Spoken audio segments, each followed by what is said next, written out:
네, 이어서 부동산부 강미선 기자 나왔습니다. 자, 강 기자, 이 스트레스 DSR 이 3단계가 시행되면 이 부동산 시장에도 영향이 있을 텐데 어떻습니까? 네, 이번 3단계는 2단계만큼 시장에 큰 충격을 주지는 않을 것으로 보입니다. 이미 작년부터 수도권에 적용된 2단계 DSR이 강하게 작동 중이기 때문인데요. 그 결과 대출을 받으려는 사람들의 여력은 이미 크게 줄었고 올해 1분기 가계대출 증가폭도 축소됐죠. 3단계 DSR로 일부 대출 가능 금액이 줄긴 하지만 이미 위축된 상태에서 감소폭은 제한적입니다. 다만 DSR 3단계 시행인 7월 전까지는 이 막차 수요가 일시적으로 몰릴 가능성이 있는데요. 특히 수도권의 중저가 단지나 구축 아파트를 중심으로 지금이 마지막 기회라는 인식이 퍼지며 선점 수요가 흘러들어올 수 있다는 전망입니다. 네, 수도권은 규제가 강화됐지만 지방은 그대로 유지하면서 사실상 이제 규제를 완화해 준 셈인데 지방 미분양 문제 해결에 좀 도움이 되겠습니까? 네, 차등금리 적용이 지방에 유리하기는 유리합니다. 하지만 집을 사고 싶다는 수요가 생길 만큼 매력적인 조건은 아닌데요. 지금과 같은 수준의 규제인데 시장이 반응할 가능성은 작습니다. 비수도권 주택 보급률이 이미 100%를 훌쩍 넘은 상황인데요. 실수요가 아닌 이 투자 수요가 와야 6만 가구에 달하는 지방 미분양 주택 문제가 해결될 수 있다는 뜻입니다.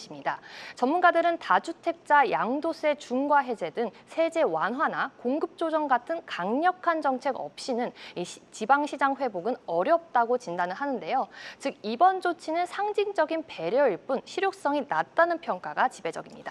네, 결국 이제 부동산 시장을 움직일 핵심 변수는 바로 금리입니다. 강 기자, 하반기부터 이제 본격적인 금리 인하기에 접어들 것이다 이런 전망이 나오는데 시장에 더 큰 영향을 미치지 않겠습니까? 네, 맞습니다. 금리는 이 부동산 시장을 움직이는 가장 큰 트리거인데요. 아무리 DSR을 조여도 기준금리가 내려간다는 기대감이 커지면 매수세는 살아납니다.